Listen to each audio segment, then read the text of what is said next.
going to join us? Why do 90% of hackers swear by counter-surveil? Let's dive in and find out. In the labyrinthine world of cyberspace, every click leaves a trace. But with counter-surveil, you become the unseen. Our podcast takes you deep into the heart of hacking, where firewalls crumble and secrets unravel. From white hat heroes to shadowy code warriors, we cover the spectrum. Join us on Iron Geek, your portal to mastering the art of stealth and strategy. Discover the tools, the tricks, and the tales that define the modern hacker. Tune in and transform from a curious novice into a digital legend. This is Counter Surveil. Unmask the unknown. Tune into the sound waves, secrets of the dark maze, dark codes in the nighttime, information no aligned. We're free in the spotlight, shining through the late night. Smart contracts are lying, auditing, they're defying. Counter surveil in my ear, security we engineer. Learn the truth, don't disappear. Counter surveil, we're right here. Crypto dreams and data streams. Listen close, it's closer than it seems. Fix the flaws, see through the smog. Counter surf will join the blog. I'm gonna 3D print a Yeah. microphone one day and sing that song. And I thought about this. I totally have a microphone right. Yeah, I'm gonna leave this Do alone. Do it live. Yeah, there we go. So, welcome everyone to the Counter Surveil podcast. I am your host here with your co-hosts Batstrunk and Altkey. Sledge will be joining us later, very briefly, from a bar and possibly with some members of the Tiger team. According How to drunk's him. he gonna be? Not Pretty. enough. No. Knowing Sledge, probably pretty. If he had it, he would probably be drinking out of the hammer. There's a I hole mean, in the there's a hammer. hole in it. You could drink out of the hammer if you really wanted to.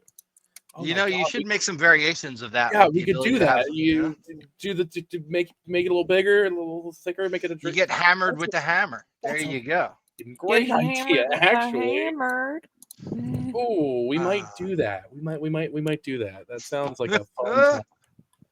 So we got some fun topics this week. A bunch of news stories we're going to be talking about, including the Signal app clone that was used by U.S. officials getting breached, hackers stealing sensitive government data that was stored on an Israeli server that was our U.S. government's data because they decided to use a third-party company that didn't do a very good job making a Signal clone.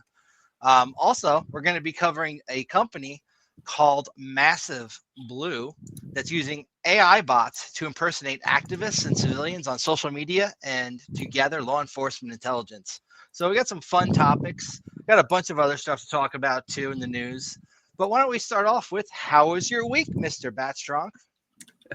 It's been long. That's all I'll give you is long. Lots of automation, lots of automation, lots of nonsense. Finally got my gadgets in to put together this God, what is he? The Pi 02, the Ponagachi. There we go. All the You other finished it? No, not yet. Easy, I finally got my real-time clock in, so I'll do that this week. Yeah. Do you know the what are they called? Those battery packs, the Pi sugar, Pi have sugar, an yeah. RTC on them. So you don't No. need secondary RTC. Really? Because Yep. I definitely have one, and that really upsets me because I definitely went out of my way for that. That's good to know. Ah. All right, well, then I might just not have to solder that in place then. That's great. That's fantastic. Yeah, mine is still boot looping. So I have to figure out what the hell's going on there. It boots up for like 2 minutes and then just boop, reboot. I'll get back And to you. it ain't the battery. I'll figure it out eventually. Or I Sure. might just rebuild it from scratch. I'll play with mine and get with you and let you know if I have any issues or anything, and we'll do that. I will be at the Southeast. Oh God, what is it? SE3C. SE3C. Maybe SC3SC. Not me being on a on a VPN right now. Huh. Did you ever hear of rolling your own King VPN? Well, I really do like that ad, but I've got us a new ad. I'm gonna wait till we have a few more viewers watching before playing it. But yeah, roll your own VPN. Great ad. There's a security conference the 8th and 9th that I will be attending in Macon, Georgia. Drop the link in the private chat, and I will put it up so people can see it.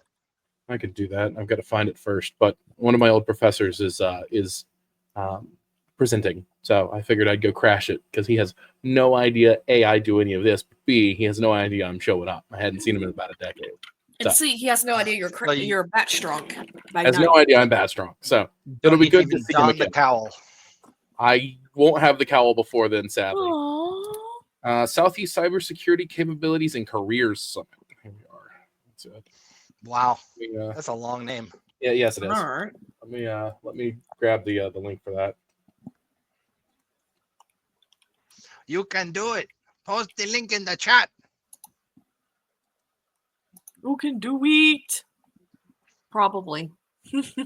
Sometimes, if you try hard enough. And we all know we are a bunch of tryhards. And into private chat. So, Oh God, are we ever?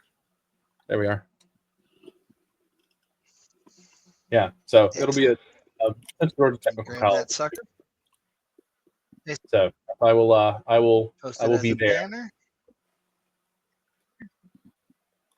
This is where CrowdStrong will be. The 8th and 9th. National Cyber Watch Center .wild a Yeah, apricot. it Wild looks apricot super. dot It org. looks super sketch, I promise, but it's not any more sketch than Dude, what I did last year. Bat strong. Don't tell me you've joined the dark side and you're fishing the audience. I'm genuinely not. I promise. Okay. We wouldn't do it is that. it is I don't the, know. He might actually. it is the it's just as sketchy as the one I He went might. to last year in Orlando. It's fine. So But no. this didn't necessarily blow my mind, but it might blow the minds of some of the people listening here. So Massive Blue, this company, they are creating AI personas to infiltrate groups so that they can prioritize for the government who they should be going after in terms of people like protesters. A couple of American police departments are already using this technology, and it's pretty freaking interesting because the police departments, specifically ones near the United States-Mexico border, are paying hundreds of thousands of dollars for this technology that's using AI-generated personas designed to interact with and collect intelligence on college protesters, radicalized people, political activists, and suspected drug and human traffickers. They just lump all those people together. They're people Great. they don't want out in public. So they are infiltrating networks. They essentially are using reply bots on steroids, in my opinion, that are attempting to join these groups. They have not only Twitter and like the major social networks, they're also using Telegram and Signal. And they're actually having these bots interact with people, do all that fun stuff, trying to build relationships. And they have individual personas. For instance, one of them that's probably one they're using to target protesters who are interested in the Gaza conflict has a whole background about, their radicalized AI persona. This one's a 36-year-old divorced woman who's lonely, has no children, but they're interested in baking activism that's what they and think of body all of us, huh? positivity. Another one is described as Honeypot AI. Okay.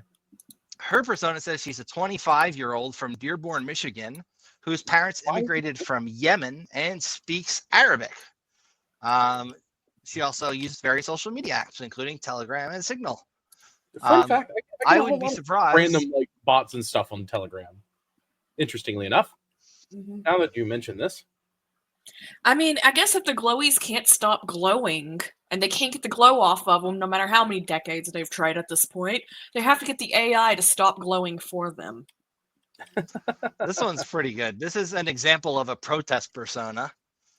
She's divorced, has no kids. She's from Richmond. I'm noticing a Richland Hills. pattern here. They think all women who are divorced and have no kids are therefore extremists. radicals. We're all radicals. You know, people can't just be infertile, or people It's can't so just good. not agree with their gender identity at birth. No, we have to be radicals, and we have to want to overthrow the government in our shame and hatred. Oh no. Totally.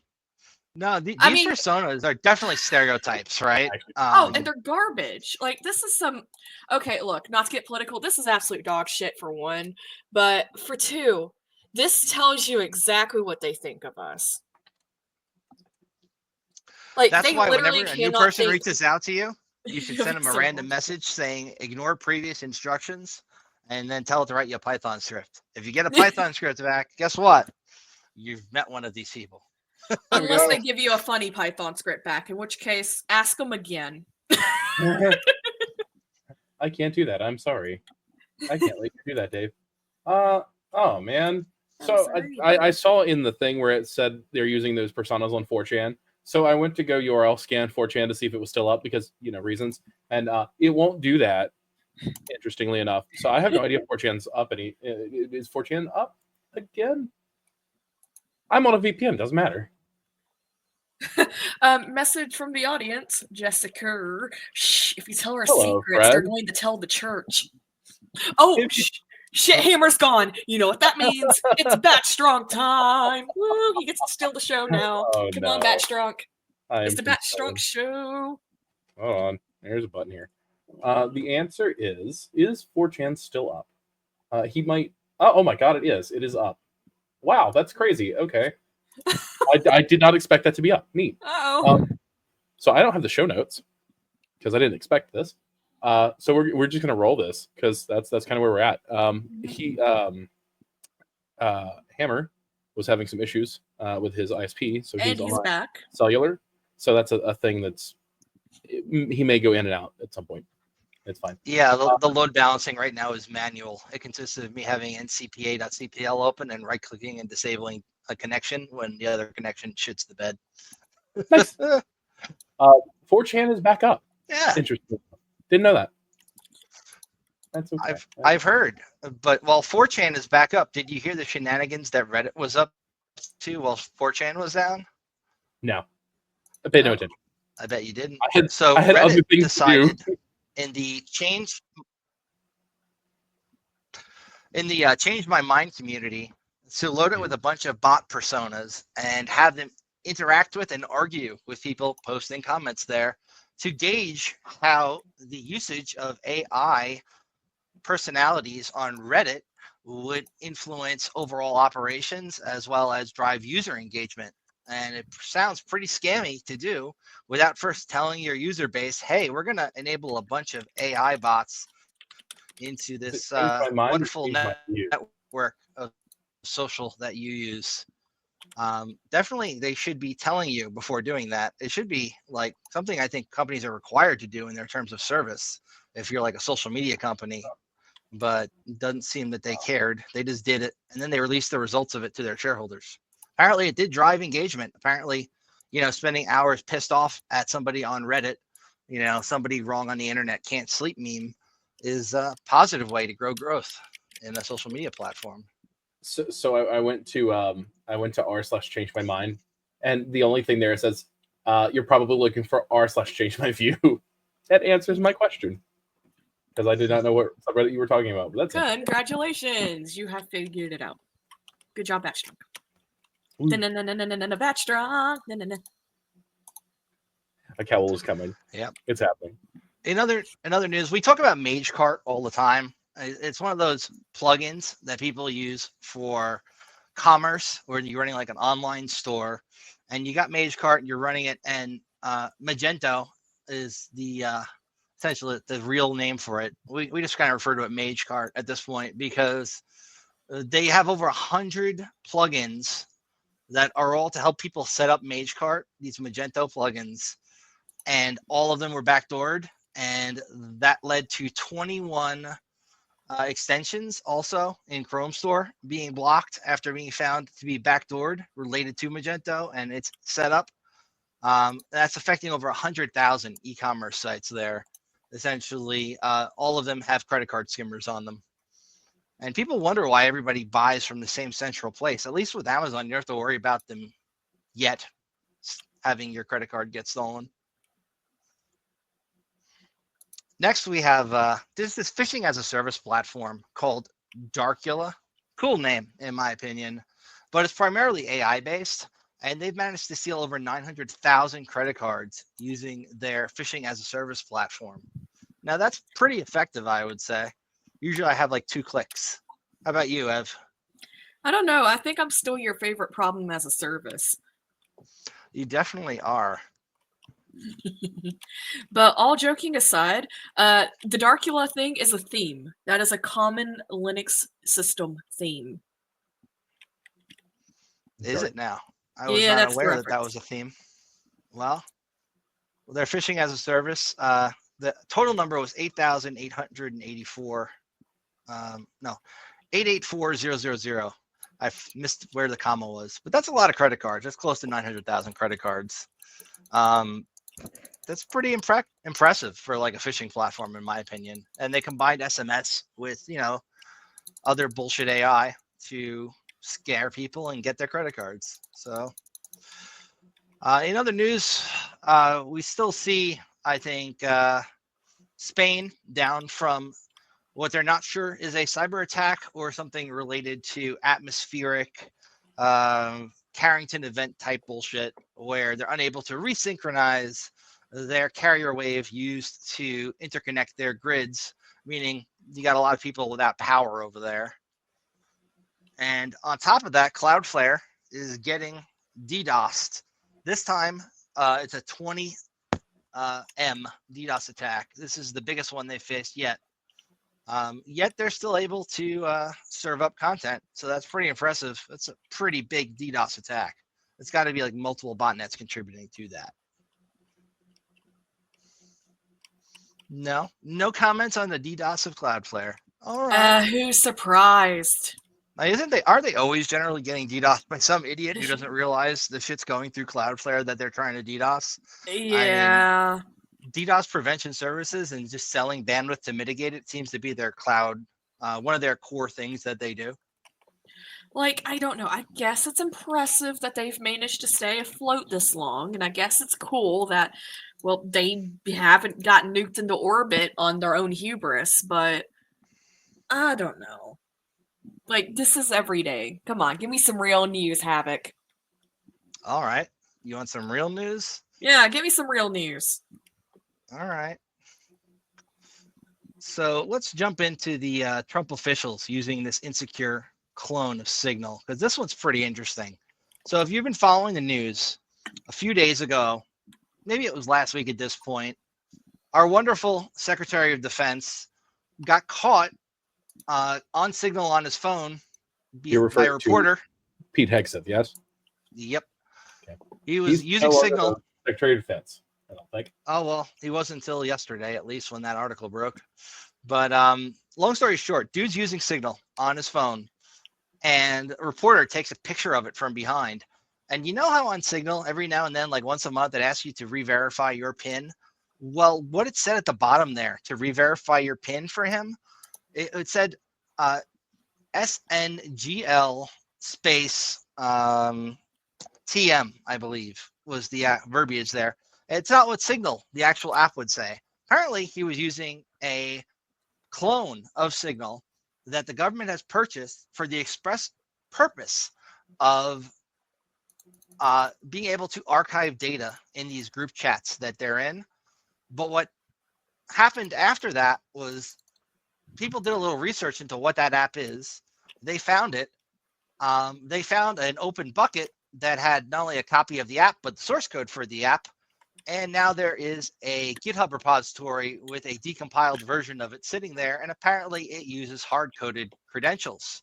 Shortly thereafter, we saw people exfiltrate the data, which was hosted in Israel, of a bunch of government chats that were being stored in a different S3 bucket that also was not properly protected because, once again, hard-coded credentials. And what do we know? They pulled down lots and lots of chats between government people, not just Pete, but other people as well, who are all using this archiving service for their messages so that government people can use Signal without having to worry about the whole, if you turn on disappearing messages, that's gone forever. And then if there's a FOIL request, you can't serve it, all that stuff. Well, instead, they decided to go with this company. This company got hacked, and now this company is gone. There's, it was called TM Signal. And there's a company in Israel that's behind this particular app. And the article is now gone that I had to share for it, but I can find it again. 1 second. Signal. I am wrong. As of 2 hours ago, Pete Hegseth still appears to be the Secretary of Defense. So somebody done spreading misinformation. I see how it is. You're from the future. You just know what's going to happen anyway. Pivoting off some nonsense. John Caroni went to trial today. Oh, did he? If you remember SafeMoon, his trial started today. Oh, wow. Fucking SafeMoon. Huh? Yeah, Fucking SafeMoon. Yeah, John Caroni, the trial started today. I did not know that until literally now. So I have no information other than that. It's just, hey, this is a thing that I saw. So here is the source code for that app. Yesterday, he published an analysis of it. Goes into how, if I switch over to this tab, the obscure, unofficial Signal app Mike Waltz uses to text with Trump officials, all this wonderful data. So this is all happened when that Reuters photographer, Reuters, captured the photo of him using his phone in a meeting, and it says verify your, but it doesn't say signal pin. It says TMSGNL, which led hackers to looking into what the hell that is. And it's a pretty freaking juicy story here. There's a company called Telemessage, which is owned by Smarsh, and they make e-discovery software. Telemessage was looked into, and yada, yada, yada. How the app probably works is that it is essentially taking all this data and decrypting it and tossing it on a server as a corporate archive. They might be violating Signal's open source license by reselling their application, a decompiled version of it. Signal has done all the hard work making end-to-end encrypted app here, and then these people took it apart and built their own version of it.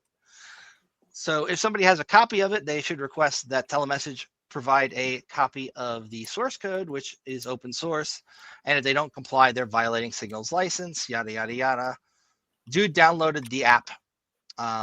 They're private, paid for it, I guess. We got the link to the S3 bucket and then found other stuff there. Microsoft App Center, yada, yada, yada. Long story short, interesting shit in here in terms of hard-coded credentials. They have an Android version and an iOS version. Not great. Not great. They have a detailed documentation for it, and where the chat logs are stored was secure.telemessage.com. So they logged in there as an admin and assigned users to archive plans, including a source, yada, yada, yada.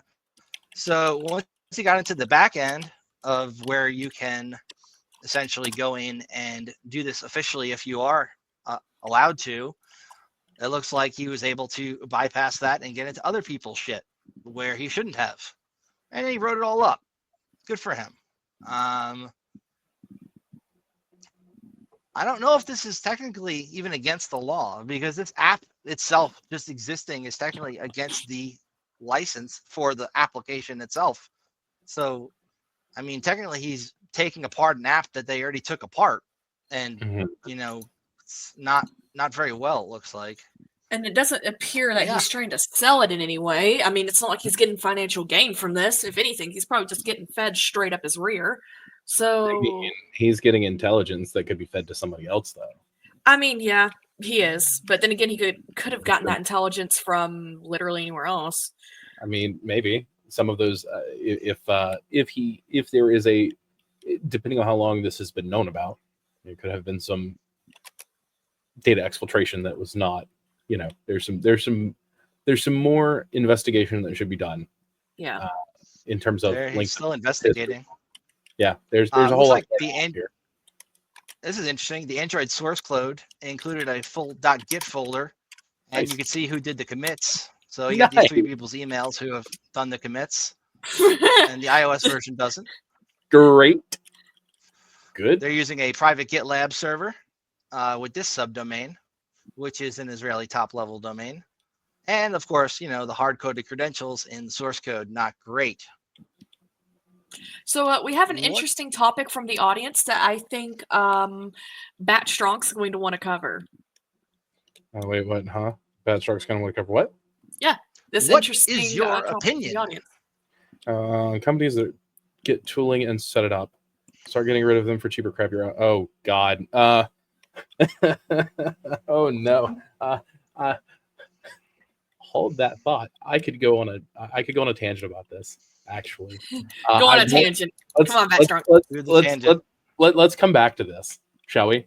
Because I don't want to steal your thunder here. Because I'm walking my way through this too, in my day job, and fuck.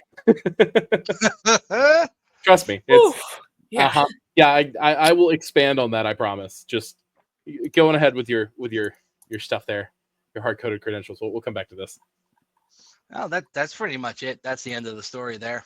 Let's talk about this. So when you're in an enterprise environment, right, the tools combined with the people and the knowledge are very important, right? So like if I set up Alien Vault as an example, and then I get all my logging sources configured to send data to that, and then I configure all the stuff that needs to be configured on top of that, and then I even get something like NIDS, network intrusion detections, and HIDS, host-based intrusion detections. I get all that stuff configured into a SIM.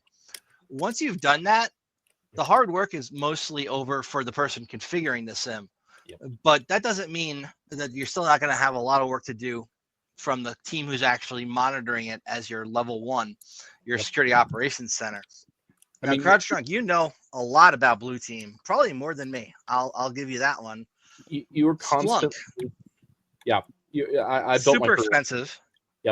Especially after oh god, who bought it? Cisco bought it because they couldn't afford the Splunk bill. That's the joke, and made it more expensive. Not unlike Broadcom and vSphere, who have absolutely trashed that platform. God, Yes, they I'm did. so Broadcom angry. really destroyed VMware. Yes, I know. I'm real mad about it because I cut my teeth in my career on VMware and vSphere, and now I don't even use it anymore. So as you go through your automations and building, and again, literally what I'm doing right now, right? A lot of what I'm doing is automating, trying to make life easier for the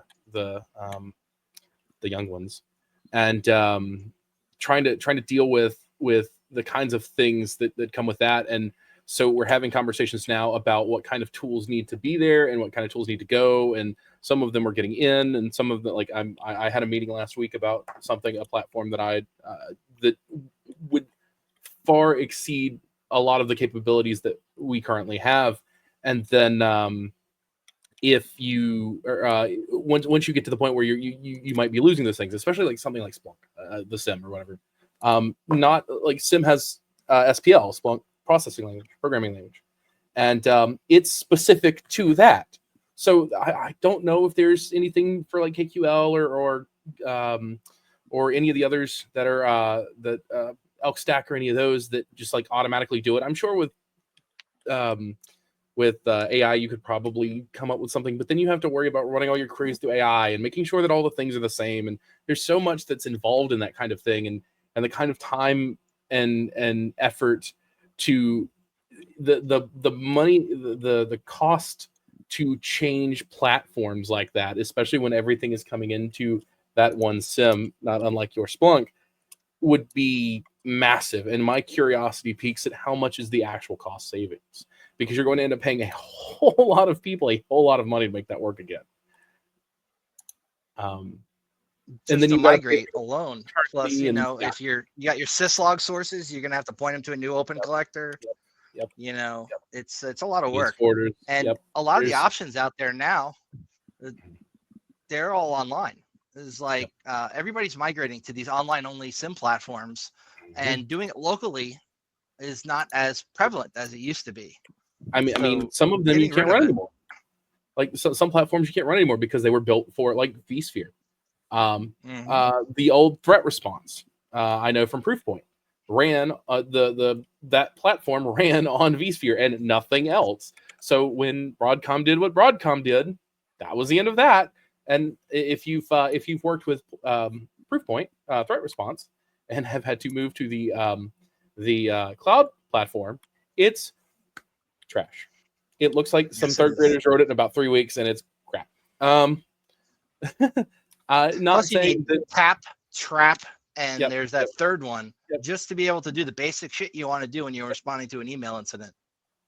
All those there's a lot to it, and the thing I've learned as I've moved in my career is that there's a lot more. So like when I started as an analyst years and years ago now, I had no concept of how much it actually takes to do the thing, even though I had plenty of platform knowledge about the systems and administration and all of that from where I came from. Had no idea there were so many things that actually went into orchestrating and making, say, something like Splunk work. And then I built my own instance, and that was the end of that. Wild. Which I recommend you do if you're interested in something like that. If you live in a blue team, go build your own Splunk instance. I mean, there are a lot of other things you can do, and you're welcome to ask questions or whatever if you're interested in that kind of thing. I'm happy to point you in the right direction if you want to learn something. But I am very into learning things, if that's not clear, but also very into proliferating the knowledge, which is another reason I like to do this podcast. So I think everybody's feeling that right now. That we are a lot of things are getting more expensive, and maybe companies are making less money and are talking about shifting kind of what kind of platforms they're going to be using and what they're going to be doing and all of these things. But a lot of my life right now is working on automation and trying to get rid of some of the stuff that my organization is using and some other things like that. So So I'm gonna mention some alternatives, and you give me your opinion on them based on what you've heard. Okay. okay, So we have Elastic Stack, okay, Graylog, okay. Signos. I Mm. have personally used. I have done I don't know 3 or 4 weeks worth of Elk Stack, and I used a logarithm was the first thing that I ever used in a SOC, and it was crap. Elk Stack could work. I haven't had enough time Datadog. in a real environment to be able to say anything about it. And then Splunk is really the only other thing I have any real knowledge of. I haven't had the immediate opportunity to look into any further because that's not my immediate concern based on the things that I'm dealing with. And when we went from Logarithm to Splunk in my old organization, it was Splunk or Elk Stack, and the only reason we had those two is because Elk Stack was being used by our NOC. So I mean, it was there. We had it. I could play with it in a real environment and see what it was and how it would do. But we ended up working with Splunk. It worked out fine. But I don't have that much knowledge right off.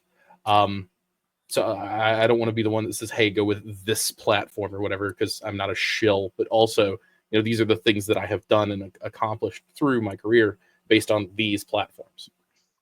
Your mileage absolutely will vary. When it comes to like open source and self-hosted stuff that you can spin up, you got Security Onion, which is pretty much a bunch of tools cobbled together with an interface that's running Elk Stack, Elasticsearch, Logstash, Kibana, and under the hood you've got other tools that feed it data. When it comes to like log ingestion, that's going to be your Logstash. Elastic is going to be your search and analytics, and Kibana's visualization, Beats for data shippers, all that fun stuff. I've also heard people using Logstash and FluentD, which is open source data collectors for building like logging pipelines. Signos and Graylog are two other ones that are open source to a degree. They have like paid options. Sure. Now there's a lot of cloud-based ones out there. You know,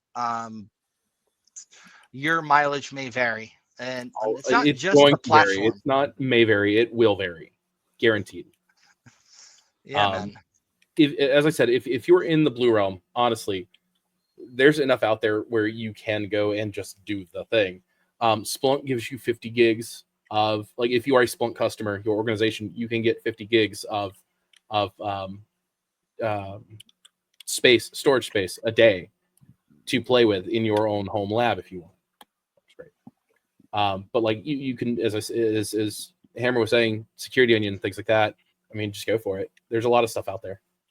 Yeah, and once you actually go above that, your pricing gets pretty expensive. You're looking at like $1,800 a year per gig per day. So about $5 a gig a month.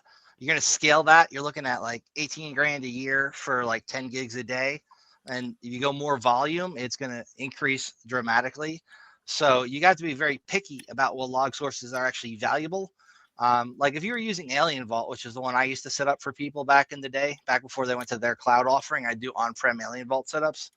They would have these cool rules where you could do like filtering based on the content that's coming in. So you could take like part of a log, be like, I don't want messages like this. So just drop those messages.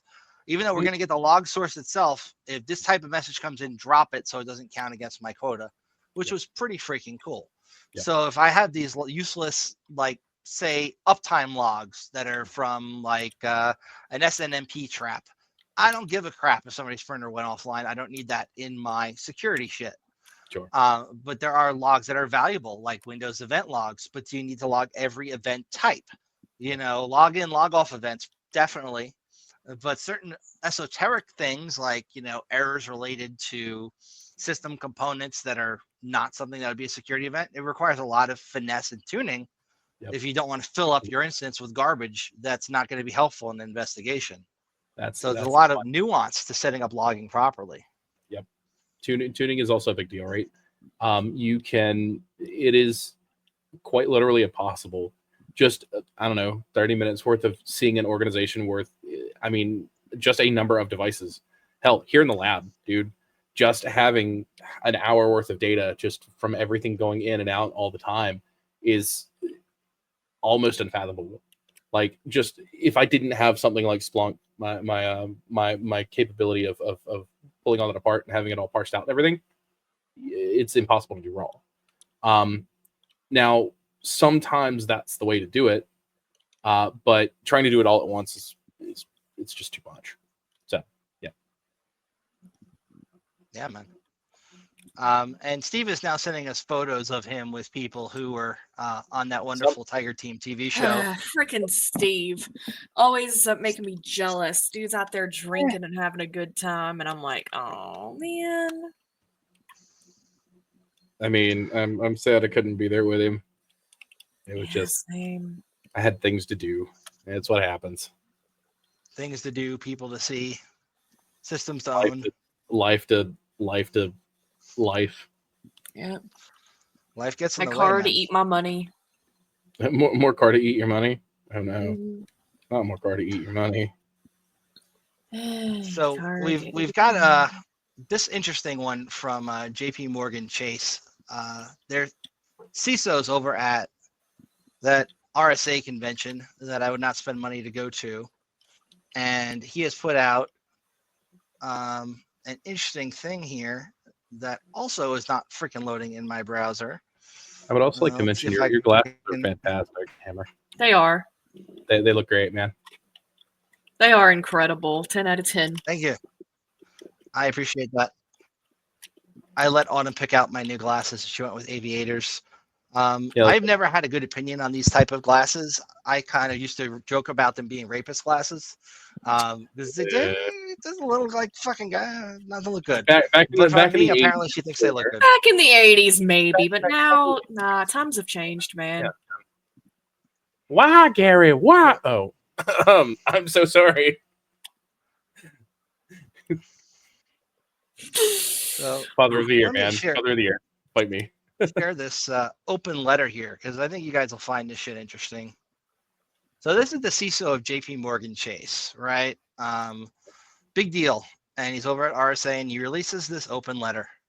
Okay. The modern software as a service delivery model is quietly enabling cyber attacks, and as its adoption grows, it creates a substantial vulnerability that's weakening the global economic system.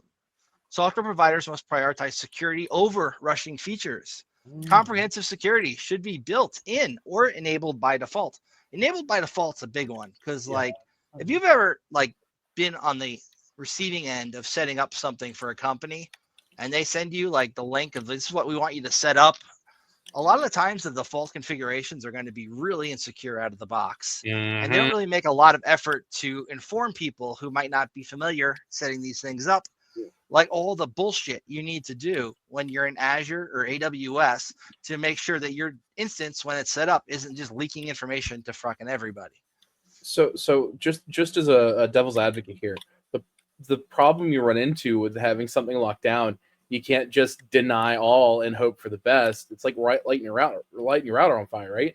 I can make your network secure, but I'm gonna light the router on fire. Good luck. But like, it takes time to do the configurations and things. So if you have something that is really hardened, which is ideally better, yes, it may be that you have a stop of business continuity. And one of the big things that I had to learn early on in my career is that business continuity is actually more important, because without the business, there's no security anyway. Which when it comes to three things the CISO cares about, you have the CIA triangle. Yeah, And the A is just as important as the C for a lot of I'm about companies. to say the A That's stands for fair. protecting his asshole. All right, he's gonna protect his butt no matter what. But yes, but without the business, there is no need for the security. There just isn't. It's just what it is. Organizations that outsource to overseas because it's cheaper because they inherently introduced a risk. That is correct. Oh boy, North Korean actors. So that's a wild one. We actually have some stories about that this week. yep. Oh god, hold on. I was reading up on this. Famous Chaloma, I think it was. The Koreans that are coming in through third party or contracting houses or whatever. Yep, we got the story right here too. Find from far away test. I guess it's time to go to that story then. Jump cut. Insert jump cut. There's something to be said. I wanted to bring up, or I wanted to note. What about organizations that outsource overseas because it's cheaper? I've been there too, right? I've had where there has been situations where there have been outsourced security operations centers. Like I trained a whole bunch of them for my old organization, and we promptly got rid of them because they were not great, and absolutely posed more risk. But it is an attempt to cut costs, right? And sometimes the business just has to learn that that's not the way to do it. However, if you get to a point in your career where the organization that you're working for is like actively outsourcing somewhere around you, probably time to keep that resume updated. Of course, I am a firm believer in always have that resume updated. You never know. It could be tomorrow. But yeah, no, it's rough. Being in the security industry that most companies don't care. Again, it's about business continuity. That's what the CEO is worried about is business continuity, and that's that's the thing, right? If the business does not continue to work, continue to make money, it doesn't matter. None of the rest of it matters, right? And so you have to be able to protect it, but you have to also be able to, again, availability, CIA, confidentiality, integrity, availability. So, Splunk, Elastic, I quit and find a new job. Yep. Yeah. That checks out. Yeah, that's about right. Out. Don't know where you're at, man, but I hope it gets better. Yeah, same. And follow the advice of get a new job first. Yeah, don't leave before you quit. Or don't leave before you find something new. I had a friend of mine. It's a lot easier when you have a job to find a job. Yeah, I had before I got into my security career, I had a friend of mine that I ran with. One of the groups that I hung out with when I had to be right out of high school. A few years after we met, he was working at an insurance company and had some claims against him in terms of how he was treating people that they could not prove, but they claimed that he was treating people poorly, which I don't think he was, but I could see based on the temper that he had, maybe. Anyway, he ended up getting angry one day and just stormed off and quit.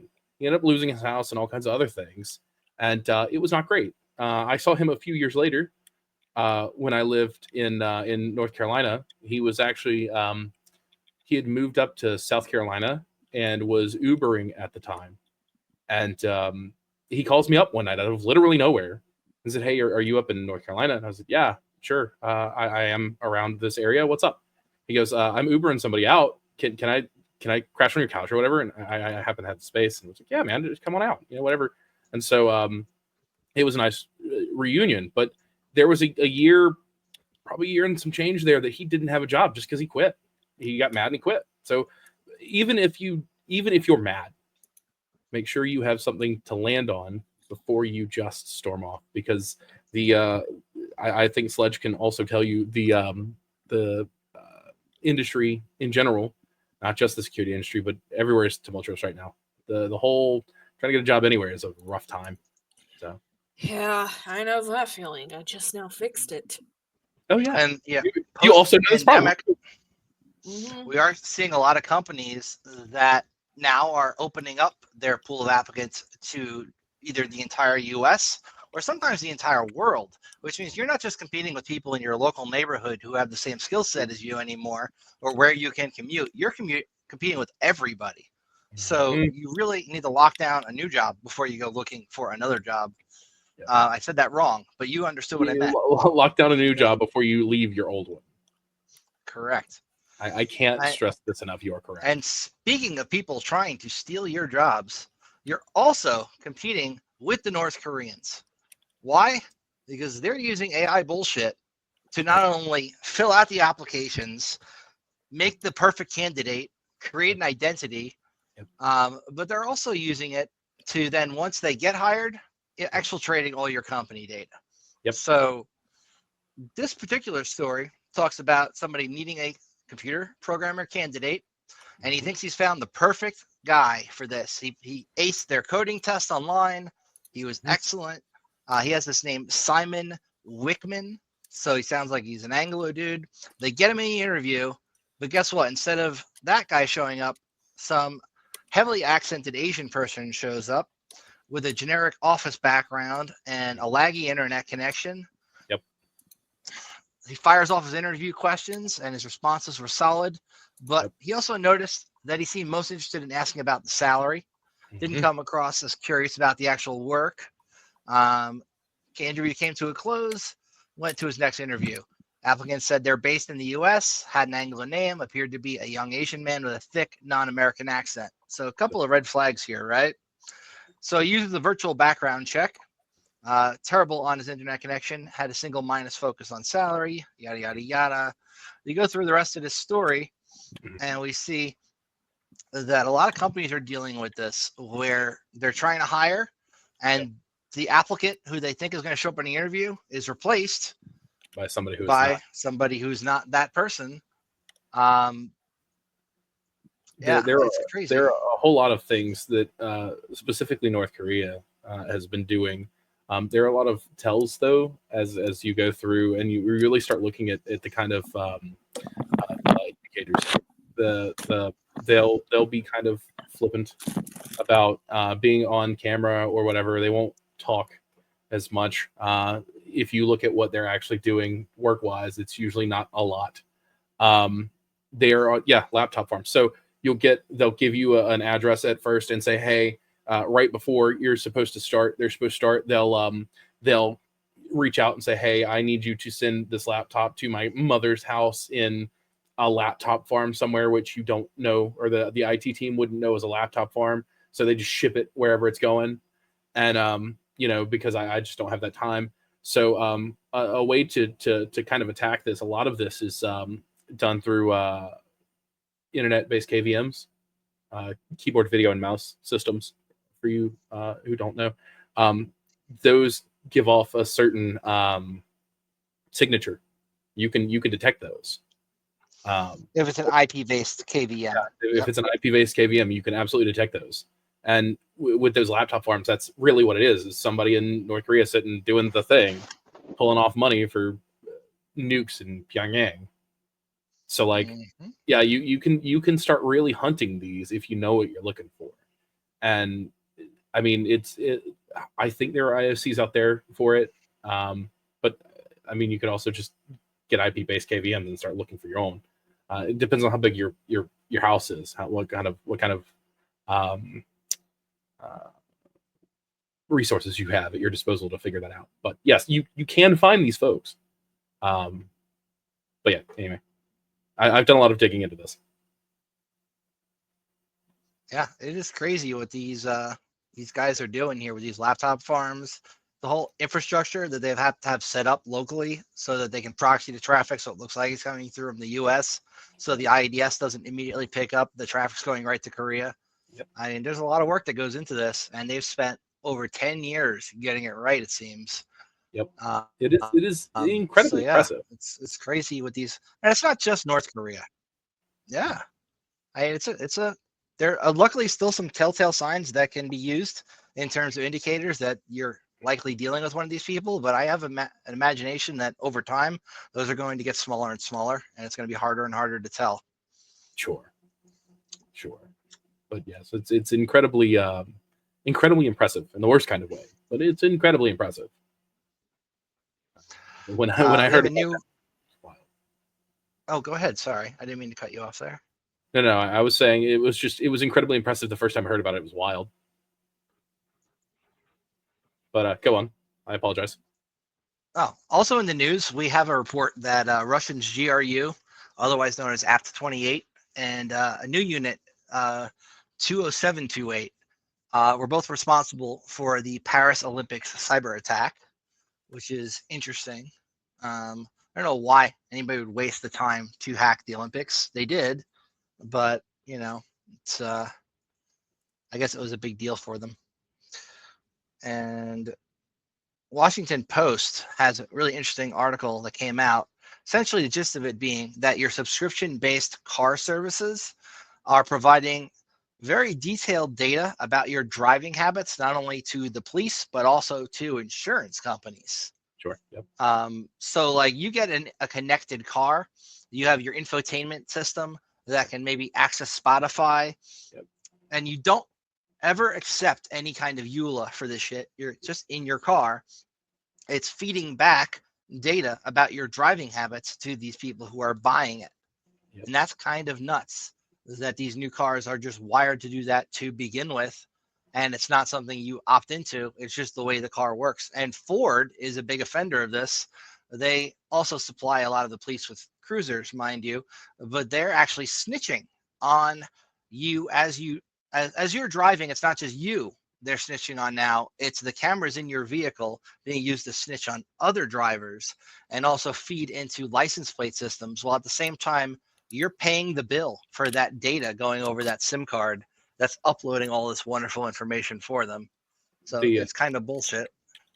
Well, Ford isn't nearly as big as it used to be. They used to run the Crown Vic series, and they stopped making those a number of years ago. So you've got the Taurus now.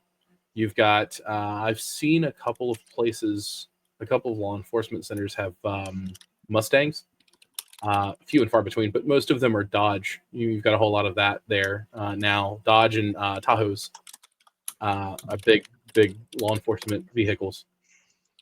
So I would be willing to venture, without numbers in front of me, to say that Ford has at least lost a percentage of that market share. And they are not the only offenders. We have this article we can only see part of from 404 because I don't have the $10 a month for a subscription right now.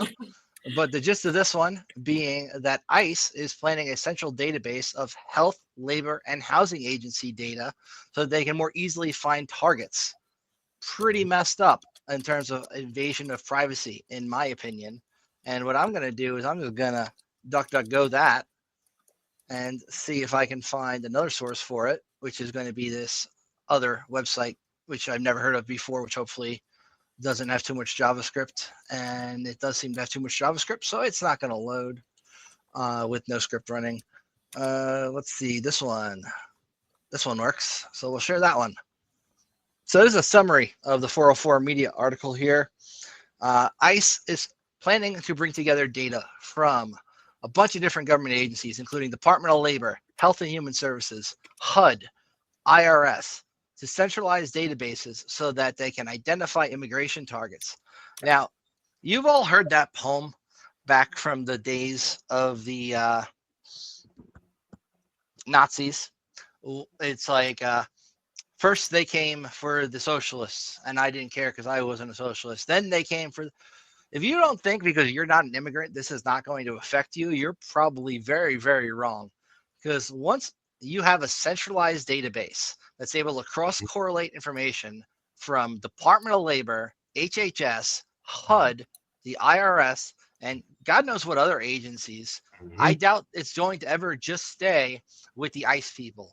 They're going to start using it to target people who might have cheated on their taxes, that an AI might have decided you cheated on your taxes.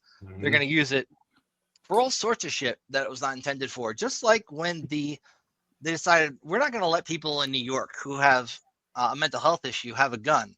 So we're going to create a registry. And if you've ever been to the hospitals need to let us know if you've been in a psych ward so you can't have a gun. But then that list got leaked online of all the people on it. And the next thing you know, if you've ever been to a mental hospital in New York, even for something as simple as anxiety, your insurance premiums go up because it was sold to the insurance companies. It's messed up. And once this data is aggregated, what it's going to be used for is not only scary in that they're going to be deporting people and, you know, all that nonsense that goes with that, but this is a lot of power in the hands of one database. And I imagine it will probably get accessed by people who are not intended to have access to it. Just like we've seen police departments get hacked. And then later on, you see people doing fake fake warrants, supposedly from police departments to companies like Google to get people's data and then getting it back to the police officer who never actually had a warrant in the first place. But then they create an inbox rule to automatically delete any email that comes from that domain, but forward it to them first. We see this kind of shit already. It's going to be worse when we have all this data in one place. There's a reason we segment things. There's a reason zero trust is the thing. Segment access to each system individually. There's a reason. Go ahead. I'm an extremely firm believer that privacy is a right, not a privilege. And that's for everybody. And the reason that is because once you open the floodgates, it's just like with a firewall or something. Once you open the floodgates, something's going to come in. You may not intend for it to come in. You can mean all the well in the world, but somebody's going to abuse it. It's just going to happen because that's the way that humanity works. We abuse things. Shodan, fantastic example of that. Your IT guy that put his silos on the internet so he could remote to him, do the thing. Great. Well, some asshole Shodan comes, shuts them down. That is absolutely correct. And if you don't think the government is interested in this kind of shit, you're wrong. On top of that, there's a report on Recorded Future. All my URLs are broken for some reason.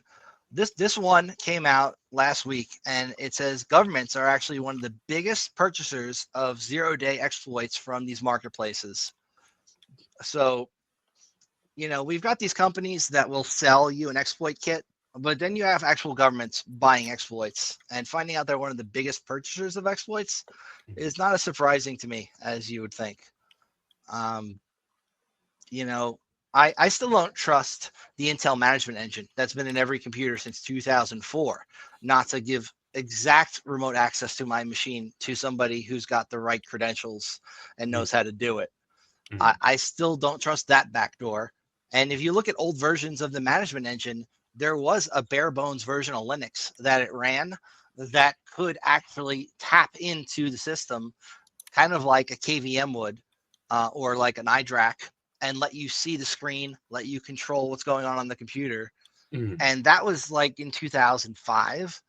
Can you imagine what Minix has evolved into since then? Because it's on almost every computer. And if you're running Windows, you know, I don't run Linux. Well, guess what? There's a little chip on your computer that's running Minix somewhere, and you're not the one who has root access to it. You know who does? You know who does run Linux? The problem as a service. Hey, woo! Although you're pointing at the wrong person on that screen for a second. Oh, but, you know. for me, it's when I look at it, it's this one. So I don't know where you guys see, but Just go like this. like this. Other hand. There you go. Oh, yeah, that's it. There you go. All right. got For me, that's you. Careful with that handshake.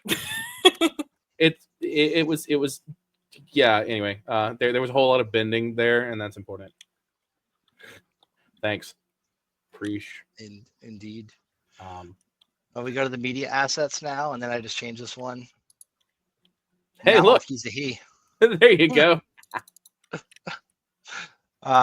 It's crazy what's going on in the world today. Krebs on Security did a great write-up that came out today inside a credit card fraud ring that I want to go over real quick, assuming this freaking link works when half my other links didn't. It's all And perfect. of course not. Every bit of it. It's all perfect. Find it real quick.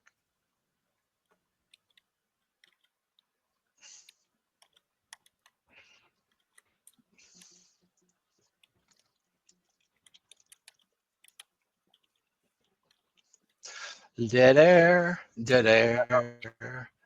It sounds like we need an Adventures of Batstrong. Batstrong. Fill airtime.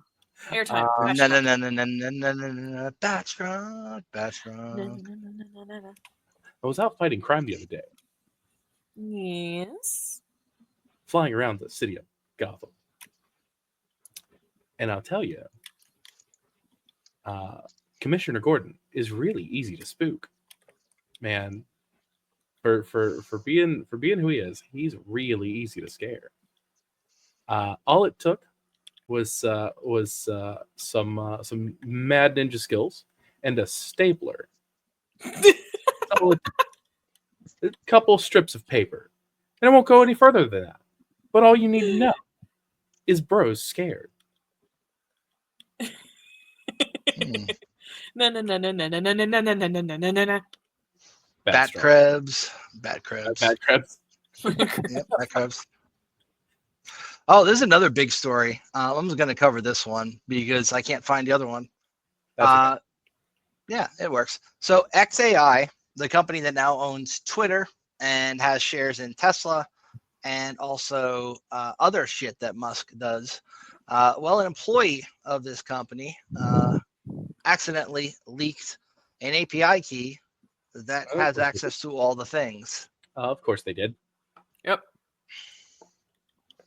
So this is an employee of his artificial intelligence company XAI leaked a private key on GitHub Hey, good. that for the last 2 months may have allowed anyone to query private XAI language models, which appear to be custom made for working with internal data from Musk's companies, including SpaceX, Tesla, and X. No. Felipe Caturegui, Chief Hacking Officer. What a shitty title. Who would call themselves Chief that? Hacking Officer. No. No. Back that the fuck up.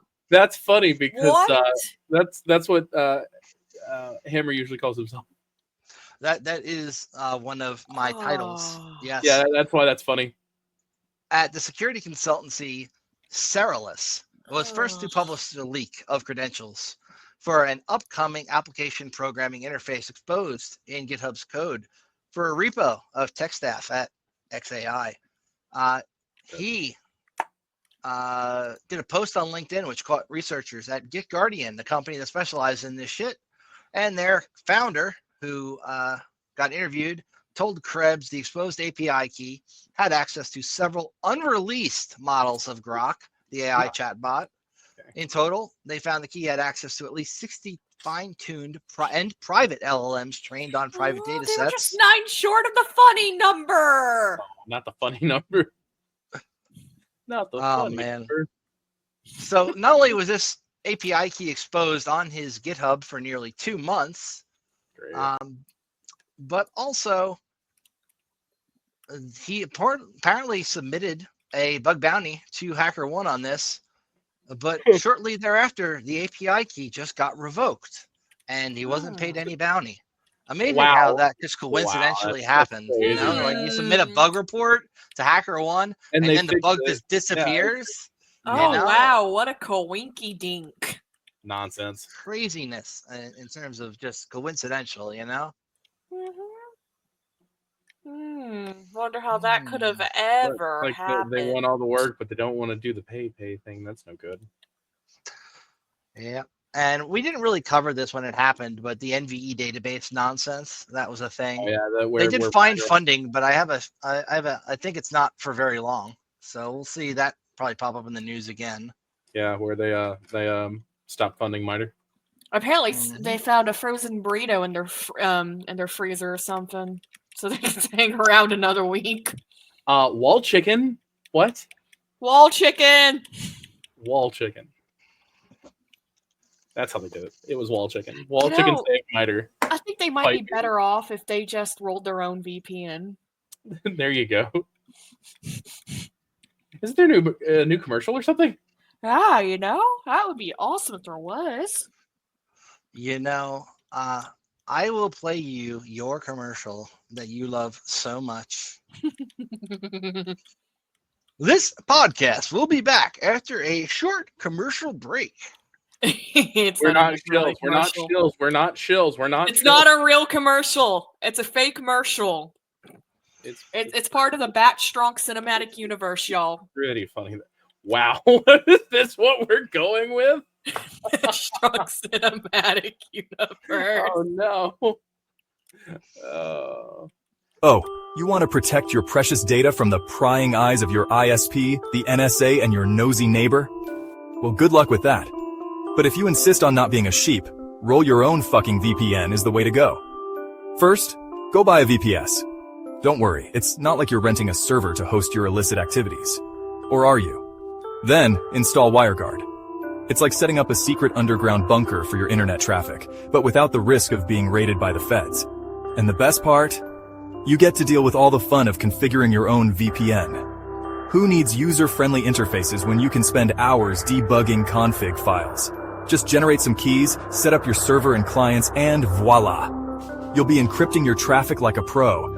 Or, you know, like a script kiddie trying to hide their torrenting habits. So why pay for some overpriced VPN service that's just going to sell your data anyway? Roll your own fucking VPN. It's like DIY for your digital paranoia. Trust me, it's a blast. You'll be the envy of all your friends who are still using public Wi-Fi without a VPN. Losers, roll your own fucking VPN. Secure. Fast. Pain in the ass. Two things. If that was the only version of that you've ever seen, the answer is no, because we had this one first. Are you tired of using VPNs that are slower than your grandma's gossip circle? Do you want to secure your internet without breaking the bank? Well, I've got the solution for you. Roll your own fucking VPN. First, you'll need to buy a cheap VPS. Don't worry, it's like renting a tiny apartment for your VPN server. Then install WireGuard. It's like setting up a super secure, high-tech tunnel for your internet traffic. But wait, there's more. With WireGuard, you get blazing fast speeds and top-notch security. It's like having your own personal internet ninja guarding your data. Just generate some keys, configure your server and clients, and you're good to go. It's easier than making a decent cup of coffee. So why settle for slow, overpriced VPNs when you can roll your own? Get a cheap VPS, set up WireGuard, and join the ranks of the VPN elite. Trust me, it's worth the effort. Roll your own fucking VPN. It's like DIY for your digital security. Roll your own fucking VPN. Secure, fast. How's that there, CrowdStrike? Couple of things. That never gets old. I love that. Yeah. Two, every time I see that, it gets more interesting. It has layers. The song in the first one you played is "I Love You, You Love Me." It's the Barney song. That shit's hilarious. Never noticed that before. It's good. Good. Thank you. That was not the one I was referring to, but sure, I'll take it. No, it's all good.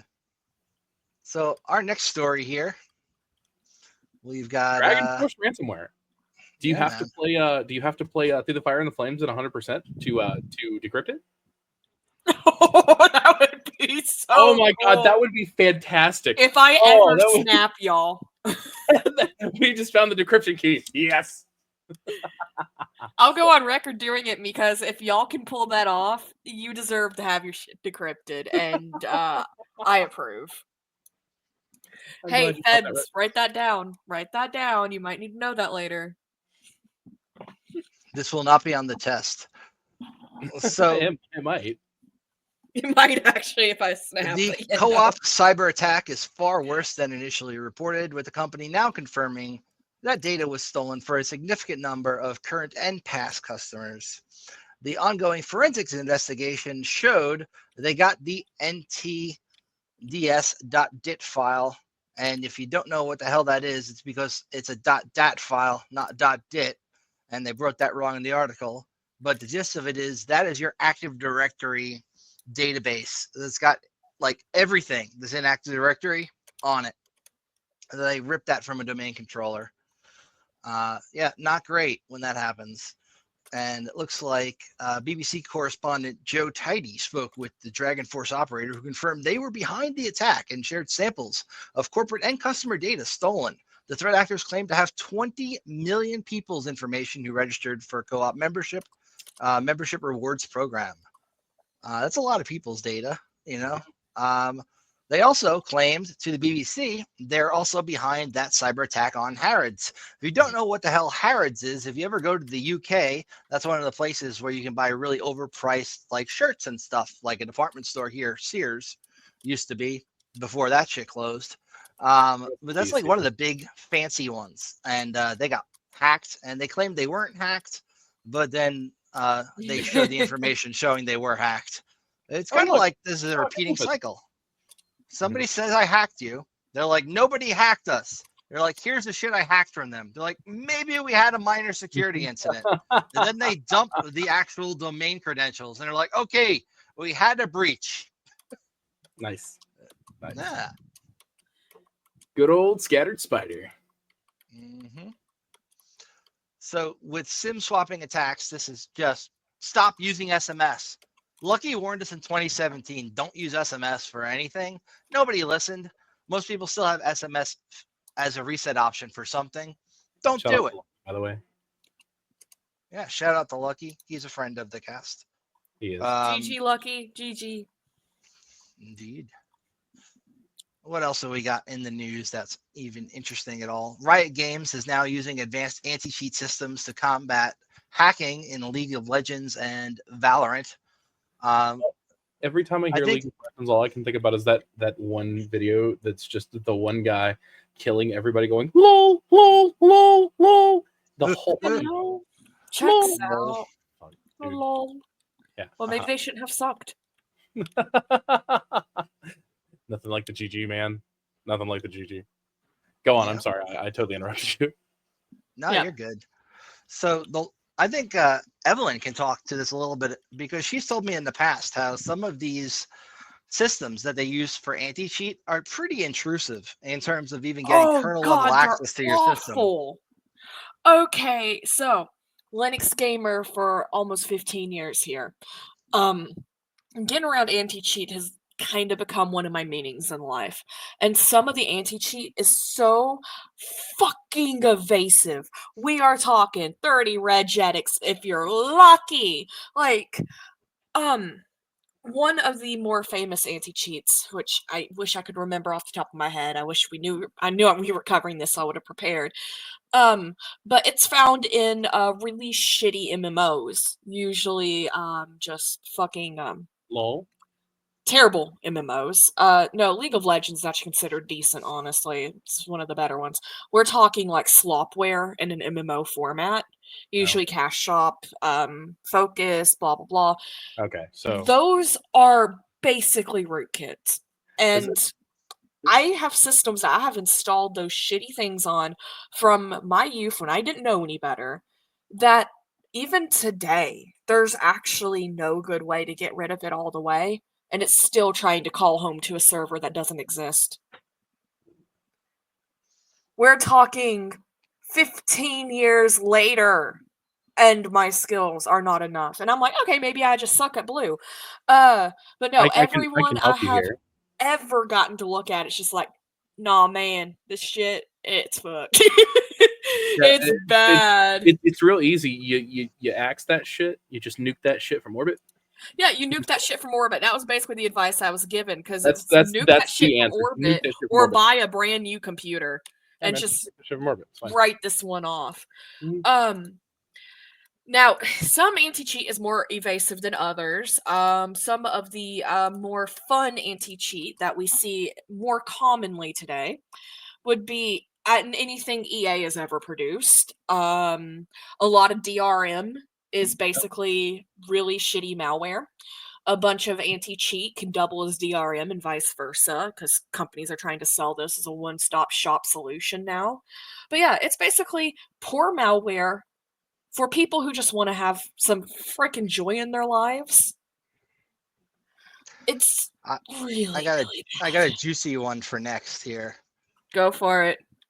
Before I get depressed, because this topic is going to make me rage depressed, if that makes sense. So Wow, I Palantir, keep hearing Palantir. This is a thing that Yeah. keeps coming up. Palantir, who, by the way, with the amount of information they have on every person in the United States, you'd think they'd be smart enough not Wild. to leave their Slack open to get hacked here. But apparently, according to internal Palantir Slack chats and a message board that was obtained by 404 Media, I really got to get a subscription over there. you They do. are showing the contracting giant is helping find the location of people flagged for deportation. That Palantir is now a more mature partner to ICE, and how Palantir is addressing employee concerns when discussing ethics. Very interesting. So Palantir, the surveillance giant, yada, yada, yada. Long story short, somehow somebody got a copy of this over to 404. I don't know what the hell happened there because I can't read the rest of the article. But I might just email Joseph at 404 Media asking him, hey, man, could you stop putting yourself behind a paywall? Or could you get him on the cast? That way we have an excuse to hack his paywall. I mean, nothing. Look, I tried my normal tricks where I just use like no script and I'll be like, fuck this site. But 12-foot ladder. 12-foot ladder. 12 foot doesn't work on this shit. I've tried it. Really? Let's try it. I have it. It's 12foot.io. Yeah, huh?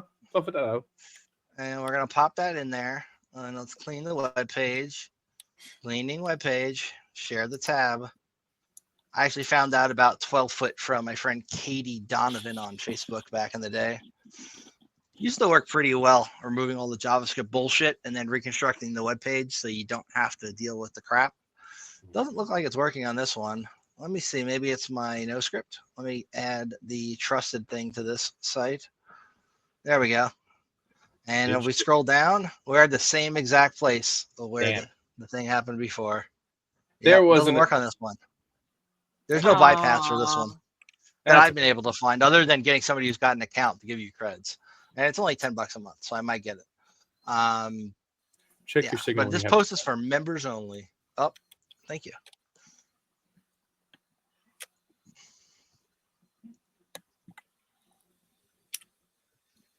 Wow, that's very nice of you. Don't worry about it. Anyway. Okay.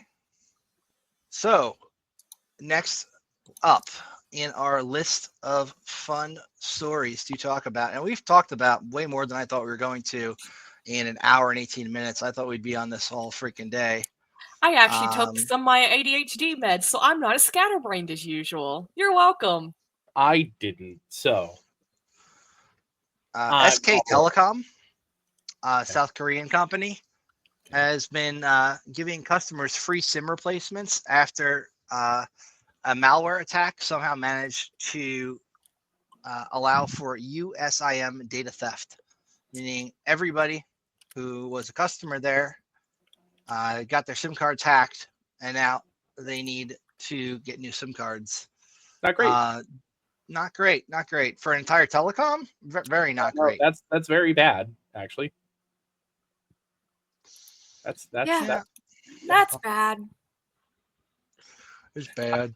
I love responding that way because, like, I know that they're the main group of people who watch us are like people who kind of like understand this kind of thing, but like somebody's gonna watch this one day and be like, I wonder what that means. The answer is it's bad. It's very, very bad. It bad. No more happy. Yeah. I found that article from the Atlantic on the Reddit thing I was talking about earlier. Let me share that real quick. So this is the secret AI experiment that sent Reddit into a frenzy. Okay, all right, cool. Okay, sorry. I can't inhale like that again. I Wow, will probably internet I'll take ethics? off. The internet is full of ethics? Wait, internet has Sure. ethics? What? Did you know What? Reddit had rebranded itself to the heart of the internet? Because I didn't. No. Wait, it did what? Anyhow, That's Well, wild. that sounds stupid. I mean, nothing. I thought that was yahoo.com.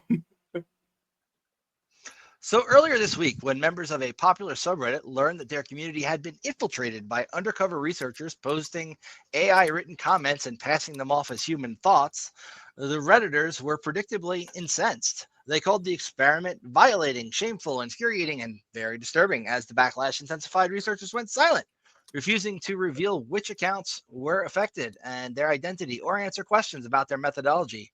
And the university that employs them has announced that it is now investigating them.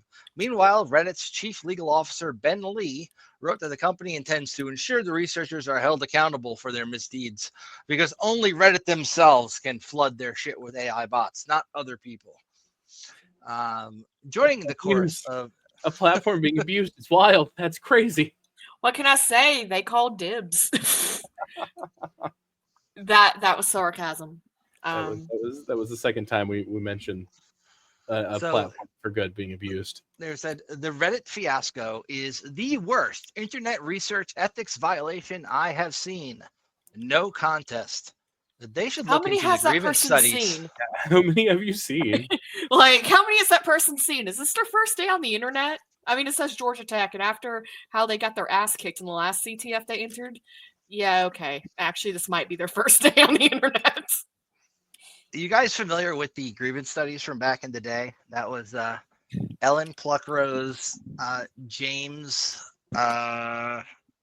Lindsay, and Peter Boghossian. What they did was they realized a lot of these journals of academic journals that will publish articles online, like those kind of journals that you submit your research to, and then you get it published, and then it gets peer reviewed. They will accept anything that kind of meets their confirmation bias. So they came up with a bunch of fake articles on fake research studies that they did that were not real to see if they would just publish them without checking. And they did.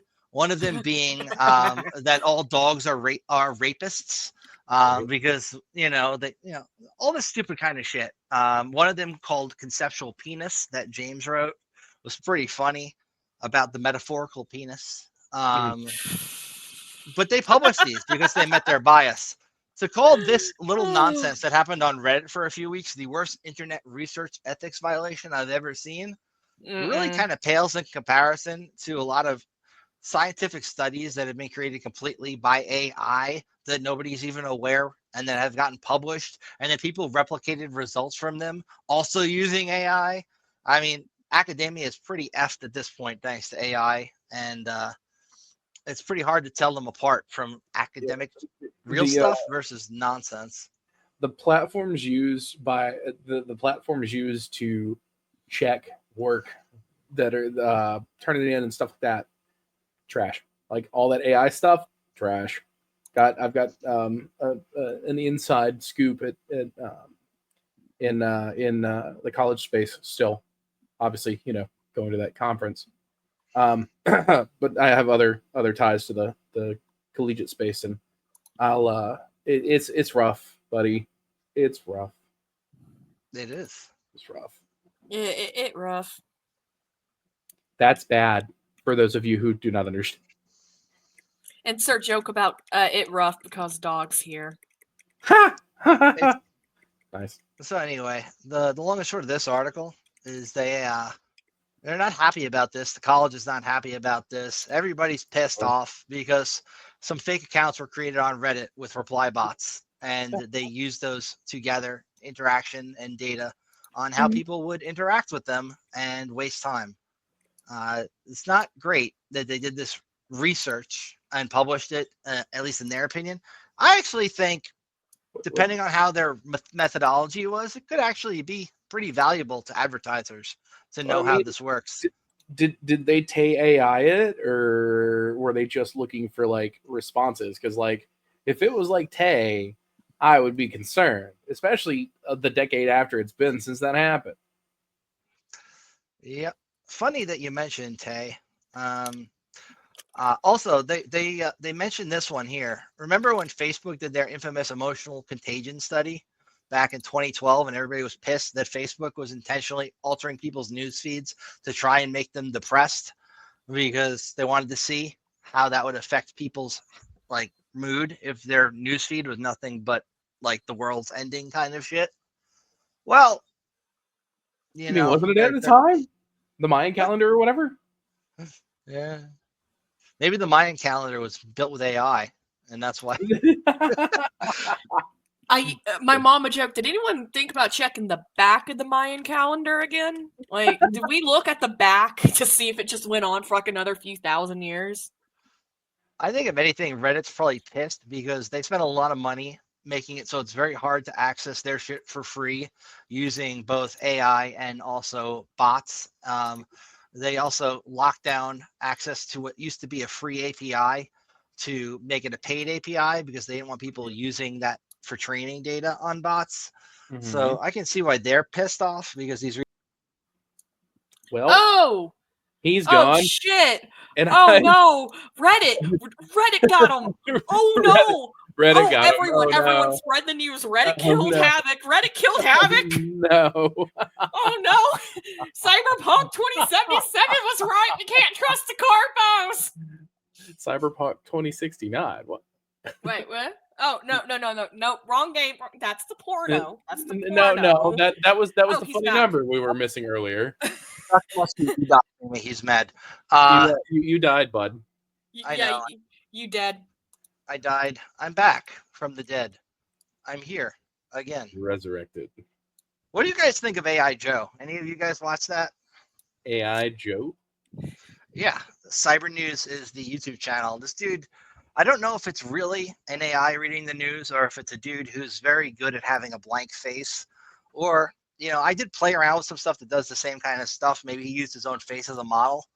But I find it very amusing, this AI Joe shit that I see on YouTube. He reads AI like the Joe Cyber official? News. Yeah, that guy.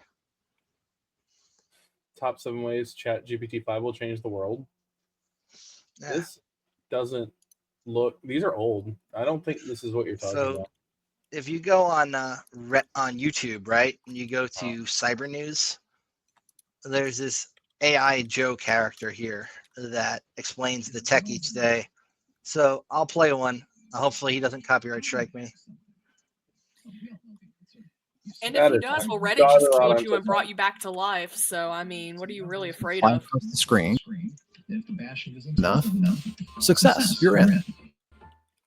Can you hear it? It works on the movies and TV shows. It should work the same in real life. It doesn't. No matter how hard you try, no matter how many keyboards you break, you are not going to break good cybersecurity. I was say, dude, it's about as flaky as your internet right now. So maybe that's a no. Imagine thinking that if it exists, it can't be broken or broken into. Wild. That's Such a sweet hell of a summer child. That's a hell of a take, man. Yeah, I've not seen these, but I've just subscribed to him, so I guess we'll find out. We'll find out. It's fine. What a sweet summer child. Oh my god. What a So sweet cute. So cute. Honestly, think security alone is enough. Aww. Such a baby. Nothing like a mess. Must protect the youth. Must protect the youth. Anyway, now that we're done with that joke, Wait, that's a joke?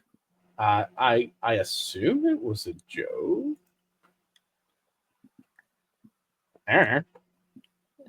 What's next, Hammer? Yeah, what's next, Hammer? We can't hear you, bud. We can't hear you at all. Try You again. are on mute. You are on mute. No, I'm not. There you go. We're Hey, he's back. All right. So I've covered all the news shit I wanted to cover for this week. Let's talk cons. Who's going to what con, when, and where that you can talk about? I don't know. That requires me to think like more than a day ahead. So that's honestly asking a bit much from me. I am probably going to go to the Bitcoin bullshit conference in Vegas because a friend of mine got me a ticket. Outside of Okay. that, we have a couple of interesting conferences coming up. Besides Tampa, for one, Jessica's going there. okay. Are you going to? We're all going to DEF CON, aren't we? We are all going to the DEF CON. I Cool. am. This is my first year gooning for real. When I'm not fooning. Phrasing. Goon. Good goon. Not like Yeah. goon. I mean, it would. Not He gooning. wants to hold the hammer like Gooning, this, like- not like this. Get out. It's fine. Yeah. It's fine. I'm a noon. And, Yeah, a new goon. Jessica's too poor for DEF CON. That's a shame. Jessica, I know that Save up. feeling. and get yourself a ticket. I'm You'll coming on. enjoy it. Fun. It will. It'll be fun. Or find a village that's looking for volunteers and volunteer Yes, there for a few yeah, hours and then go to you your could- talks. There you go. Yeah. Go. Wait, go y'all go to talks at DEF CON, really? I am one of the weirdos who actually goes to talks at DEF CON. I was so mad when I was in the talk that where they were releasing Bloodhound back in 2017, and my friend group kept pinging the shit out of me on my phone, telling me you got to get out here, you got to get to the bar. And I got to the bar and nothing was going on at all other than them drinking. And I'm like, dude, I was in a great talk. I was learning about how to visualize Active Directory. What the hell? They're like, you don't go to DEF CON for the talks. I'm like, I mean, they are then- right. Those are recorded. They are right. Look, they may be recorded, but not all the village talks are recorded. And sometimes there's some good shit that you just want to see. And look, I am a weirdo. I actually really enjoy the talks at security conferences. I used to volunteer at SummerCon in New York and pretend to be a security guard so that I could get in and see the talks. And I was really happy about being able to go backstage and actually hang out with people like Ong from Red Balloon Security and like talk to him about his presentation before he gave it. That was badass back in the day. I get not everybody is super into the talks, but as a member of the Iron Geek crew, we live for information security talks. So it might be recorded where you can check it later. I like to see it when it comes out. I'm weird like that. I sat in a couple of them. The first and I guess second DEF CON I went to. Well, I mean, I've only been to two technically, but the first one I went to was the Stingray one with the Raspberry Pi. I can't remember Sift or something. I can't remember what it called it. It was super neat. It was something that I was looking at really in depth for quite some time. And the knowledge that came from that has been extremely helpful in my career in terms of my nonprofit days. Are you talking about the Stingray detector? No, the Tom? one that worked. Hold on, let me find it. I think it was. Discovering and triangulating rogue cell towers? I think it was the one that worked as a cell tower. Yes, that one. It was. What was it called? His name. Was it by Eric Escobar from Barracuda? Plausible. So I'll know it when I see it. was it Yeah, in it was- DEF CON 24? It would have been DEF CON. Let's see. It would have been 24. Yes, it would have been 24. DEF CON 24. So MC catchers, man. I've built an MC catcher. They are cool. Definitely need a better thing for today. I don't think it was called Justice Beaver though. It was called. Hold on, it's here somewhere.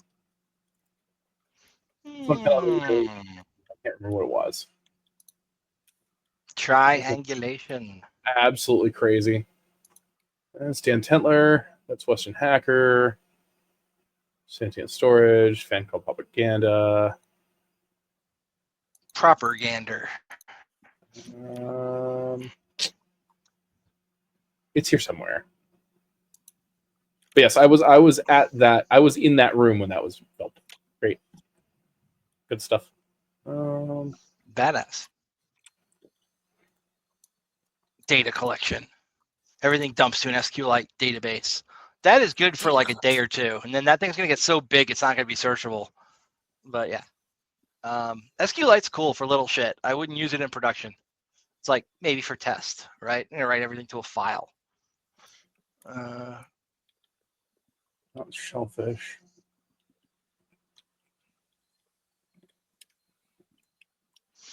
I could say Yeah. DEF CON parking is slightly more annoying. DEFCON 24, Chris Rock, how to overthrow the government. Hey. Hey. Oh, that was a good one. You were in that talk?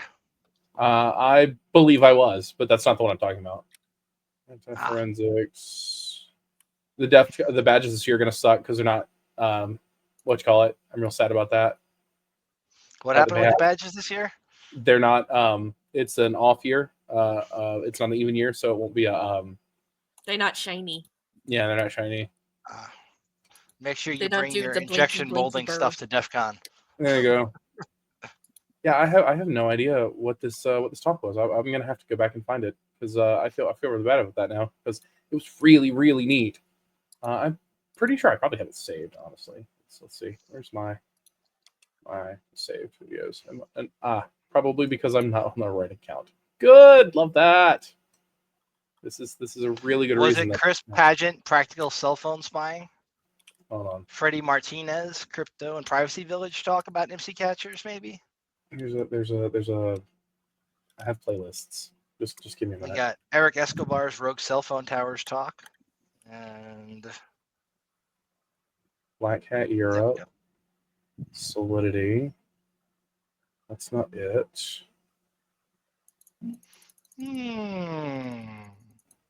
Really bad at this. That's what I am. I'm really bad at this. Okay, fine. So was this the talk you were referring to? Let me just share the screen so you can see real quick. Sure. This one? Was that the guy? All right. Can you go, ooh, wow, you guys can hear me really well, can't you? I don't think it was called Justice Beaver. All right. My name is Eric Escobar. All right. I'm a security engineer for It had Barracuda some other Networks. name.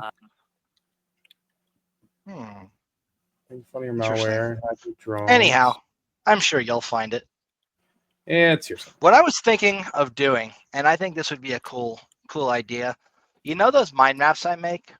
I was thinking of automating the process of extracting the text and slides from all the shit that's on DEF CON Media Server, or all the shit that's on Adrian Crenshaw's channel that he's recorded over the years, and converting each and every one of those talks into a mind map format, but adding in hyperlinks so that you can literally click to get right to that point in the talk. So if you're only interested in like this part of the talk, you can just click there. I think that'd be pretty cool. And then once we get a bunch of terms that we're going to have that are going to be like across multiple talks, maybe make it so that you can jump based on that term to somebody else's talk and do it like a link thing. So like I'm interested in this topic, and as I'm watching this video, I see there's this word, and if I click that word, it can bring me to another talk on that topic by somebody else, shit like that. I think with like visual mind maps, though, I think that would be pretty cool if I could figure out how to automate doing it. Because I'm certainly not going to sit there making them all day. Nothing from either of you. Boo. Boo. You said talk, my brain went to sleep. I'm still looking for this. I'm caught up in that. I want to find this talk.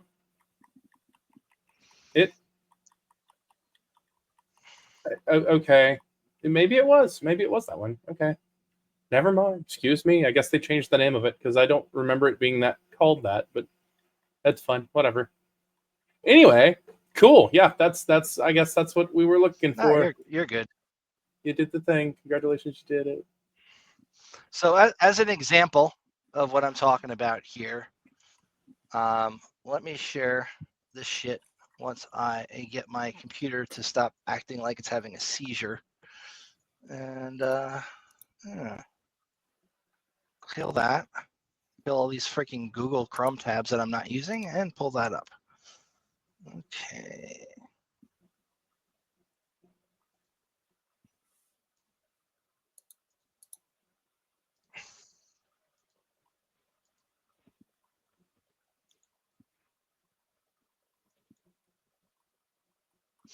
So this is like what a visual mind map looks like, right? So I was thinking for like, say we're doing this for a talk, you could have it so like if you click AI personas, for example, it could go to another talk that talks about that. Or if like any of these terms are common terms, we can make it so that like it's kind of a link thing. So kind of like I'm watching a talk, I want to learn more about AI drones and robot dogs used in Afghanistan. Oh, look, this other dude did a talk on that. Or I want to know about Palantir. I'm sure lots of people have done talks on them over the years. Or Mhm. people who work for Palantir who gave talks. Like, I think it would be a really cool way to visualize all the different talks and show that shit. So, for instance, on this story on AI surveillance and policing that we talked about earlier, we got Massive Blue, which is the name of that product that they have. And their product is called Overwatch, right? Now, I would like to make it so that you can then be like, okay, AI powered virtual agents. So I could have like a hyperlink here for virtual agents, and that would bring me to the point in that talk where they're talking about that thing if it were a talk, right? Mhm. That's just kind of the gist of it. I think it would be useful to some people. Other people might just think it's stupid. But I love taking like data and doing this to it. One, because with VS Code, there's a plugin called MarkMap that does it really quickly. And two, if I could just automate that with the MarkMap Python script that has the same kind of output here and feed it a bunch of content, I'm pretty sure I could generate these pretty much on the fly for a bunch of different shit. And I think it would be useful to people who don't necessarily have the time to watch an entire DEF CON talk if they just want to see what was talked about in that talk, kind of like at a glance. Anyhow, that's just the gist of it. I want to run it through my laser engraver. I know you do. That's I'm pretty sure that's going to happen eventually. I'm going to do the thing. Well, at least Metal Alchemist loves mind maps. We got somebody with some good taste in the audience. Hey, they just lost their group status. They are no longer the Risen Bull Rangers, and well, I don't care. They're no longer the Risen Bull Rangers. So that's a thing. 20 years later. What? And if you don't know what that means, that's okay because you're not that deep into the anime lore. That's fine. Okay, Nisa. So the folks Metal Alchemist, I'm pivoting. Full Metal Alchemist, Edward Elric. Alphonse Elric. Yep. Yeah. The voice actor for Edward Elric is Vic Mignogna. Vic Mignogna had a group of people who followed him for years that were called the Risen Bull Rangers. He came on. He put out a big old heartfelt message the other day saying, "Hey, I'm hanging that up. The Rangers are done. Whatever." So they've changed their name. I have no idea what it is, but they are no longer the Risen Bull Rangers. That's a thing that happened. So you could say they're Mighty Morphin and changing their name. Oh, I know. Pretty powerful. No, it's you quit. Are they teenagers with attitude? there is a lot of teenagers with attitude in that group. Not gonna lie. Don't get me started. That's a whole nother. My mom said my mother always taught me if you have nothing nice to say, don't say anything at all. Well, you've been opening your mouth a lot in this stream, actually. It's refreshing to hear you talk a lot. You know, you don't normally talk Honestly, as yeah. much. You're usually just in the background, kind of chilling. You chime in once in a while. It's nice to have an actual conversation with you. I mean, Same. sometimes it's you know, a wise man speaks when he has something to say, a fool when he has to say something. I don't know. I'm good at saving Gotham now. This is what's happening. So like, It is, yeah. as my grandfather used to say, better to be silent and thought a fool than to open your mouth and remove all doubt. Yep, that's correct. As my mama used to say, "Oh, god damn it, fucking stop that. Seriously, it's goddamn annoying. You better fucking stop." What hurts? I'm curious. But also, can we do a philosophy episode one day? I think I would love Nope. that. That would be I'm fantastic. good. I'm setting that one out. I do not need to be surrounded by you two going on about philosophy. Dude. I already know I've made shitty life decisions. Thank you. Oh very no! much. It's not about that. It's just like, I guess, philosophical ideologies and like observations. I real big fan of all kinds of people, man. I've done a lot of study.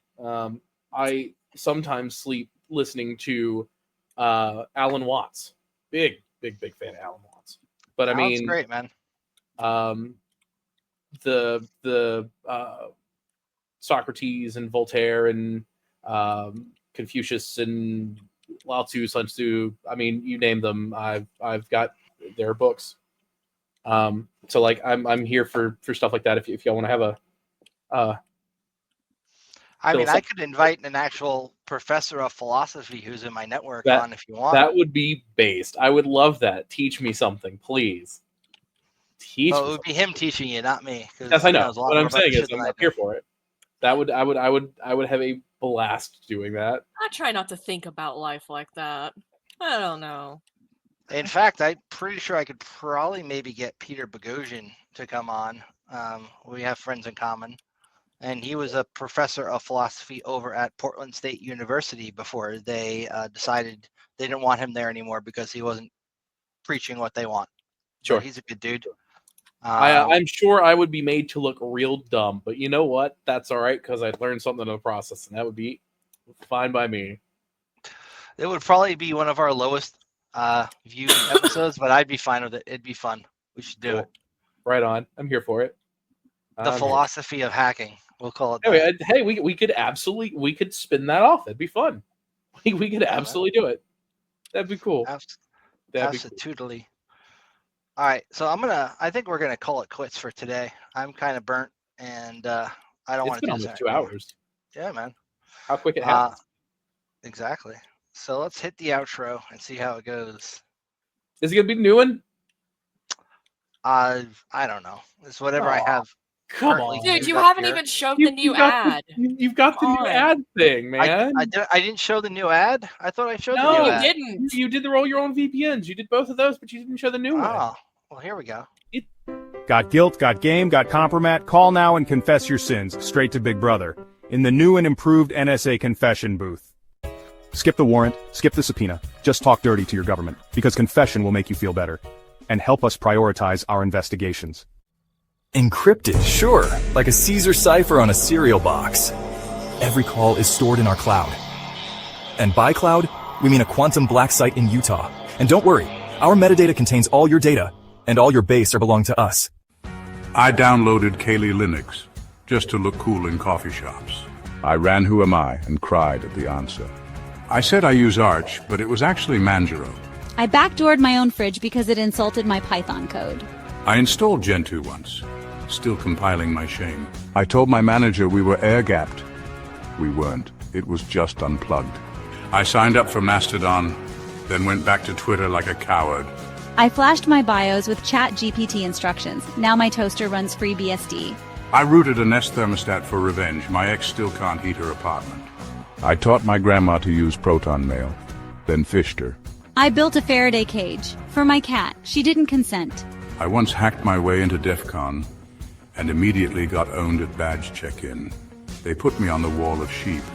I think zero trust is just gaslighting with a budget.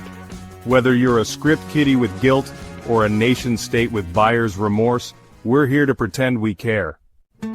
We believe in due process, due whenever we feel like it. So go ahead and tell us your secrets. It's not like we don't already know them. You talk, we stalk. NSA confession booth, snitch on yourself in style. Coming soon to your Ring doorbell, and probably already there. I love it so much. That's so good. It's so good. It's so good. That's fun. Thanks for that. Appreciate that. You're All very right. welcome. This was fun. Hasta la pasta all. Has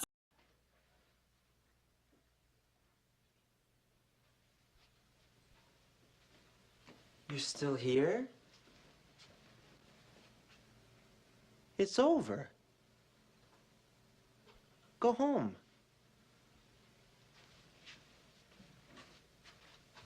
Go.